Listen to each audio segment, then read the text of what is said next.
Have you Vikings fans noticed that we are about to start the season with a serious problem in the defense?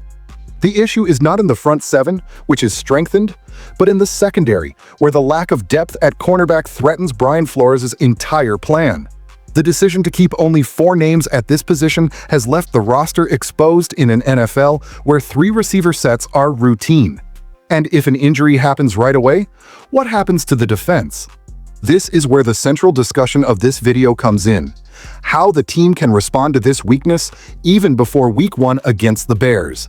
There is a name on the market capable of offering aggressiveness and immediate instinct for this unit. We are talking about Beanie Bishop, cornerback from the Steelers, young and explosive, who could be the key piece to balance the defense. Stay tuned in this video because we will explain why this move could change the course of the Minnesota Vikings season. The final cut to the 53-man roster revealed a bold team, prioritizing rotation in the front 7 and valuing undrafted young players who earned their spot through intensity. This philosophy brought balance to the defensive line and linebackers, but left the secondary on a tightrope. Only 4 corners were kept: Byron Murphy Jr., Isaiah Rodgers, Jeff Okudah, and Dwight McGlothern, a choice that carries immediate risks in an NFL where nickel and dime packages are already standard. Murphy, coming off a solid season that earned him a Pro Bowl, is the technical pillar of the group. Rodgers arrives as a recovery speedster but takes on the starting role for the first time in his career. Okudah carries the weight of rewriting a trajectory marked by highs and lows, while McGlothern, an undrafted 2024 player, was pushed into the competitive scene still in development.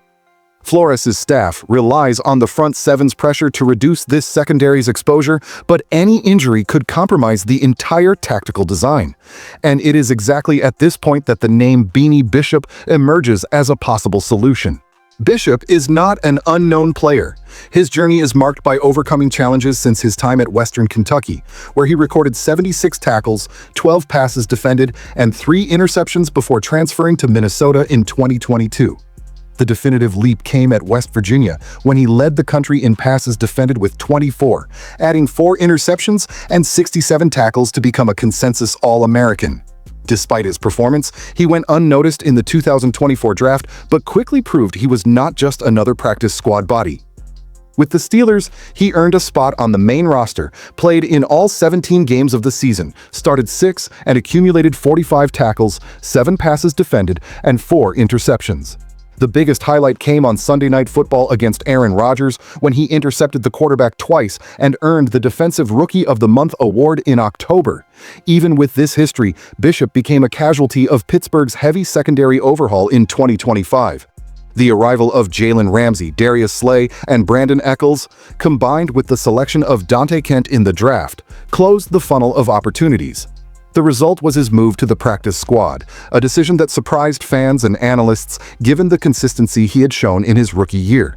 This detail opens the door for Minnesota, since practice squad players can be signed by any franchise with only 3 weeks of guaranteed salary. And Bishop's profile fits perfectly with what Flores demands from his nickel corners: quick feet, aggressive coverage, instinctive reading, and a willingness to attack the run game. The Vikings' dilemma is that the management of Kwesi Adofo-Mensah and Kevin O'Connell bet on the boldness of building a roster with 7 undrafted players, reinforcing defensive line and linebacker positions at the expense of stability in the secondary. Players like Elijah Williams and Austin Keys were examples of bets that paid immediate dividends. The result was a front 7 capable of dictating the pace, but the decision to trade names like Mekhi Blackman and reduce the cornerback depth chart highlighted the need for adjustments. Confidence in a system that favors blitz disguises and safety versatility can mask the weakness for a while, but it does not eliminate the structural risk. Within this context, the move toward Bishop would not be just another roster replacement.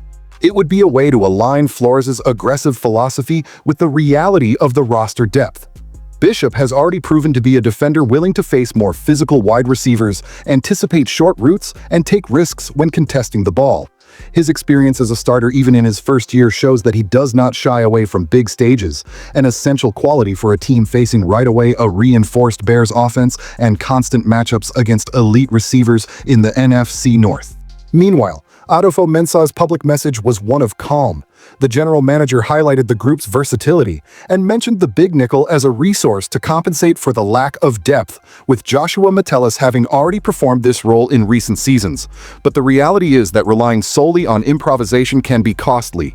Fabian Moreau, for example, was kept on the practice squad as emergency insurance, but at 32 years old, he is more of a rotational veteran than a concrete solution for the system.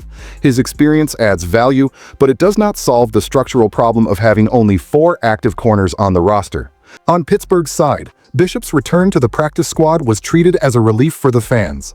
After being one of the surprises of 2024, he still carries internal prestige for his ability to play in the slot and generate immediate impact. The question is how long the Steelers can keep him under wraps. For Minnesota, the moment is strategic. A quick move could secure not only depth, but also a player with growth potential, ready to fit into a system that values exactly his characteristics. The background is clear. The Vikings have structured a defense that relies on pressure and disguises, but the weakness at cornerback threatens to turn the secondary into the Achilles heel of the project. Bishop represents the chance to correct this imbalance without compromising long-term planning. At 25 years old, he has already proven to be more than a draft-long shot, carrying concrete production both in the NCAA and the NFL. For a team starting the season against division rivals and needing to avoid immediate setbacks, this could be the move that turns a vulnerability into an opportunity. In Pittsburgh, the recent trajectory shows why Bishop is available. The arrival of veterans like Jalen Ramsey and Darius Slay completely changed the hierarchy of the secondary. Even though Bishop showed consistency in his rookie year, including 4 interceptions and 7 passes defended, he ended up buried by higher-profile investments. At the same time, the fact that he was not included in the final cuts due to technical deficiencies, but rather because of an abundance of talent in the position, reinforces that his stay on the practice squad is purely circumstantial. This set of factors makes Bishop not just an emergency option, but a strategic piece. His track record of performing in decisive moments and familiarity with different defensive schemes make him compatible with Flores' approach. For the Vikings, the opportunity is open to secure an immediate reinforcement with proven impact even before the football is kicked against the Bears on September 8th. The detail is that Bishop has already shown consistency playing in the slot, a role in which Minnesota lacks depth. His ability to contest short routes while also contributing on special teams increases the value of a potential addition, especially on a roster that bet on 7 undrafted players and chose to compress the secondary to only 9 names. This versatility provides practical options for Flores to adjust nickel and dime packages without overloading veterans like Murphy Jr. or constantly improvising with safeties. Furthermore, the fact that Bishop is available on the practice squad makes him a low-risk, high-reward target. His youth, combined with a track record of immediate impact, makes the move a logical decision for a front office that still has cap space and flexibility in future drafts. The opportunity to turn him into a functional piece before the regular season opener strengthens not only the depth, but also the coherence of the Vikings' defensive project in 2025. Thank you for watching and see you soon.